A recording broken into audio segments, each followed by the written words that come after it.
Hi friends, Hindi recorded channel में आप सभी का स्वागत है। दोस्तों, एकांकी यानी कि एक अंक वाले नाटकों को एकांकी कहा जाता है। अंग्रेजी के वन एक्ट प्ले शब्द के लिए हिंदी में एकांकी नाटक और एकांकी दोनों ही शब्दों का प्रचलन समान रूप से होता है। एकांकी में नाटक के ही तत्वों को स्वीकार किया गया है, फिर भी दोस्तों यह नाटक से भिन्न होता है, क्योंकि एकांकी में एक ही घटना या जीवन की एक ही संवेदना का रहना आवश्यक है। कथा में यथार्थ का सहज एवं स्वाभाविक चित्रण हो, साथ ही साथ वह जीवन के निकट प्रतीत हो, ऐसा लगे कि जो इसकी कहानी है वो हमारे आम लोगों के जीवन के निकट हो। तो दोस्तों, आज के अध्याय में हम एकांकी विधा का संक्षिप्त परिचय जानेंगे। एकांकी विधा क्या है, इसकी क्या विशेषताएं हैं और इसका क्या स्वरूप है, इन सभी पर हम आज के अध्याय में चर्चा करेंगे। तो चलिए दोस्तों, शुरू करते हैं अपना आज का अध्याय और जानते हैं एकांकी विधा का परिचय। विश्व साहित्य के उपादान में एकांकी नाटक संस्था कोई नई नहीं है, नवीन नहीं है, क्योंकि इसकी प्राचीन परंपरा है जो कि हमें संस्कृत और ग्रीक दोनों साहित्य में देखने को मिलती है। और दोस्तों, आज एकांकी का महत्व काफ़ी बढ़ गया है, पर इसका जो मूल स्रोत है वो पश्चिम से है। एकांकी वास्तव में रंगमंच पर अभिनीत जीवन के एक पहलू, एकांकी में जीवन का सिर्फ एक पहलू, एक घटना और एक विशेष परिस्थिति का ही चित्रण होता है। यह साहित्य का विशिष्ट रूप है जिसका अर्थ है एक अंश वाला नाटक। दोस्तों, आधुनिक हिंदी साहित्य में इस शब्द का प्रचलन अंग्रेजी के वन एक्ट प्ले के अर्थ में हुआ है। वैसे हम संस्कृत साहित्य में देखते हैं तो हमें वहाँ पर भी एक अंक वाले नाटकों के दर्शन होते हैं, लेकिन जो उनकी आत्मा है, उनका आधार है, वो इस एकांकी से सर्वथा भिन्न होता है। दोस्तों, अब जानते हैं एकांकी का स्वरूप क्या होता है। इसका विकास स्वतंत्र रूप से हुआ है। बड़े नाटक का कोई भी एक अंक एकांकी नहीं बनता है, बल्कि इसके लिए अलग से लिखा जाता है। एकांकी का नाटक से वही संबंध है जो कहानी का उपन्यास से है। एकांकी के स्वरूप को स्पष्ट करते हुए डॉक्टर नागेंद्र का मत है कि एकांकी में हमें जीवन का एक क्रमबद्ध विवेचन ना मिल उद्दीप्त क्षण का चित्रण मिलता है, मतलब कुछ ही क्षण का चित्रण मिलता है, लेकिन ऐसा नहीं है कि पूरा जीवन हमें एकांकी में देखने को मिलता हो। उपेंद्र नाथ अश्क के अनुसार एकांकी जीवन के एक अंश का पृथक चित्र उपस्थित करता है, जीवन की एक झांकी मात्र देता, पूरा जीवन इसमें नहीं दिखाया जाता। विभिन्नता के बदले एकीकरण, विश्रृंखला के बदले संक्षिप्तता इसके गुण हैं।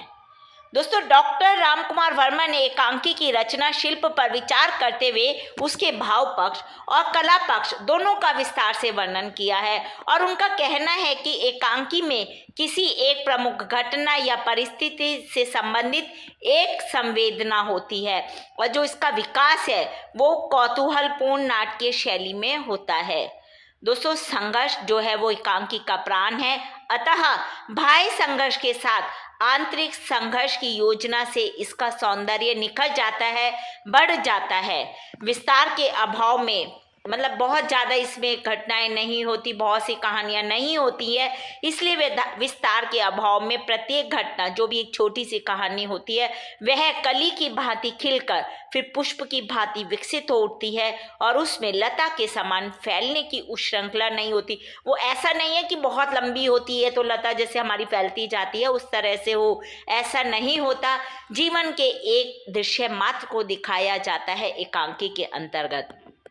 चलिए दोस्तों, अब इसकी रचना विधान के विषय में जानते हैं। इसमें कुछ विशिष्ट साधनों का होना आवश्यक है, जैसे प्रवेश का विस्तृत विवरण, मंच स्थान, समय स्थिति, समय पृष्ठभूमि, फर्नीचर की सजावट, पात्रों की वेशभूषा आदि का उल्लेख वर्तमान एकांकी नाटक की प्रमुख विशेषताएं हैं। इसका प्रयोग नाटक का चारित्रिक विश्लेषण के लिए करता है, चरित्रों के जो चरित्र इसमें पात्र होते हैं उनके विश्लेषण के लिए भी करता है। परिस्थितियों की गंभीरता और पिछले घटनाओं के नाटककार की सहजता के लिए भी इन विशेषताओं का उपयोग एकांकी में किया जाता है और इन्हीं पर नाटक में आधुनिक रंगमंचीय उपायों के अतिरिक्त दृश्य स्थिति विवरण वाला अंग नाटककार को इस बात के लिए पर्याप्त अवसर प्रदान करता है कि वह अपने और श्रोताओं या दर्शकों के बीच की दूरी को कम कर सके। कम कहानी दिखानी होती है लेकिन पूर्ण होती है अपने आप में, इसलिए लिखने वाले को, नाटककार को भी इसके विषय में उसी में पूरा रस घोलना होता है और उसके पास एक विशेष अवसर मिलता है कि वो कम समय में अपनी कितनी अधिक भावनाएं, अपने भाव श्रोताओं या दर्शकों तक पहुंचा सकता है। और उससे क्या होगा कि जो देखने वाले हैं उसमें और जो अभिनय करने वाले हैं या एकांकी को लिखने वाले हैं उनके बीच की दूरी कम होती जाती है। एकांकी नाटकों के संवाद जो होते हैं उनकी भी कुछ विशेषताएं होती हैं। इसकी रचना गद्य में हुई। गद्य के उपयोग के समय इस बात का ध्यान रखा गया कि बोलचाल की भाषा को साहित्यिक गंभीर भाषा से अधिक स्थान दिया जाए, यानी कि इसमें बोलचाल की, साधारण बोलचाल की भाषा का प्रयोग किया जाता है। ऐसा भी नहीं है कि ठेठ देहाती बोली का उपयोग करके जो नाटक की गंभीरता उसको नष्ट किया जाता हो, ऐसा नहीं है, बल्कि साधारण आम बोलचाल की भाषा का एकांकी में प्रयोग किया जाता है। इसके संवाद यथासंभव सरल, प्रभावपूर्ण, स्पष्ट और संक्षिप्त होने चाहिए। चलिए दोस्तों, अब हम इसकी कुछ विशेषताएं भी जान लेते हैं।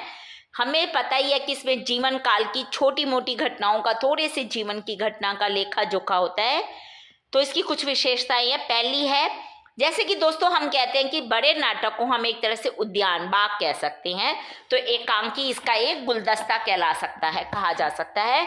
इसमें पात्र थोड़े समय के लिए आते हैं और क्षण भर के लिए ठहरते हैं, फिर विलीन हो जाते हैं। एकांकी में पात्रों को चमत्कारी रूप में प्रस्तुत होना चाहिए।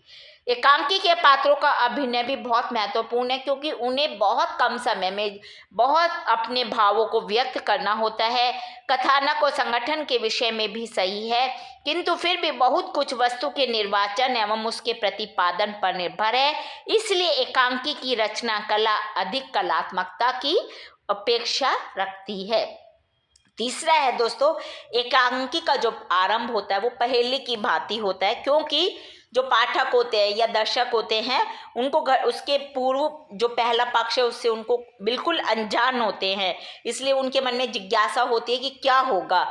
इसके पात्र साधारण और आकर्षक व्यक्तित्व वाले होते हैं, लेकिन उनका जो आधार होता है वो मनोवैज्ञानिक होता है। उनके अंदर अंतर्द्वंद और जो संघर्ष होते हैं उसके लक्षण स्पष्ट रूप से दिखाई देते हैं। कथोपकथन यानी कि संवाद एकांकी की आत्मा है। संवाद साधारण स्वाभाविक होने चाहिए, उसमें कलात्मक स्पर्श आवश्यक है। संवाद संक्षिप्त होने के साथ मर्म स्पर्शी होने चाहिए, इससे कथा सूत्र के विकास में सहायता मिलती है। दोस्तों, अगली विशेषता है एकांकी संक्षिप्त और आकर्षक होने के कारण सरलता पूर्वक अभिनीत हो सकता है। इसमें बहुत संवाद नहीं होते हैं, छोटी सी घटना को ही रंगमंच पर अभिनीत किया जाता है, इसलिए जो पात्र होते हैं वो उसको सरलता पूर्वक अभिनय में कर लेते हैं। इस दृष्टि से एकांकी तब तक एकांकी नहीं कहला सकता जब तक वह अभिनय की सभी मांगों को पूरा ना कर सके। उन्हें थोड़े से समय में ही अभिनय की सभी मांगें पूरी करनी होती हैं। इसके अतिरिक्त किसी कहानी को आप एकांकी के सांचे में ढाल सकते हैं, वो एक अलग बात है, लेकिन अभिनय के लिए एकांकी लिखना अलग बात है दोस्तों। यानी कि एकांकी को, कहानी को भी हम एकांकी के रूप में लिख सकते हैं, लेकिन जब अभिनय किया जाना हो, उसको रंगमंच पर दिखाना हो, उसके लिए एकांकी अलग से लिखा जाए, वो अलग बात हो जाती है। संकलन त्रय दोस्तों, ये एकांकी का सबसे बड़ा गुण है, यानी कि समय, स्थान और कार्य का समन्वय ही संकलन त्रय कहलाता है। इससे एकांकी में स्वाभाविकता आती है। संकलन त्रय के विषय में सेठ गोविंदा का मत है कि पूरे नाटक के लिए संकलन त्रय नाट्य कला के विकास की दृष्टि से बड़ा भारी अवरोध है। नाटक कला में इसका ये एक तरह से अवरोध उत्पन्न करता है, लेकिन संकलन त्रय का एकांकी के लिए होना सबसे अनिवार्य है। ये एकांकी का एक अनिवार्य अंग है। तो दोस्तों, आज के अध्याय में हमने एकांकी विधा के संक्षिप्त परिचय के विषय में चर्चा की। हिंदी भाषा के और भी प्रमुख विषयों पर हम आगे के अध्याय में समय समय पर इसी प्रकार चर्चा करते रहेंगे। पर दोस्तों, उसको सुनने के लिए आपको मेरे इस चैनल को लाइक और सब्सक्राइब करना होगा। धन्यवाद दोस्तों, आपका दिन शुभ हो।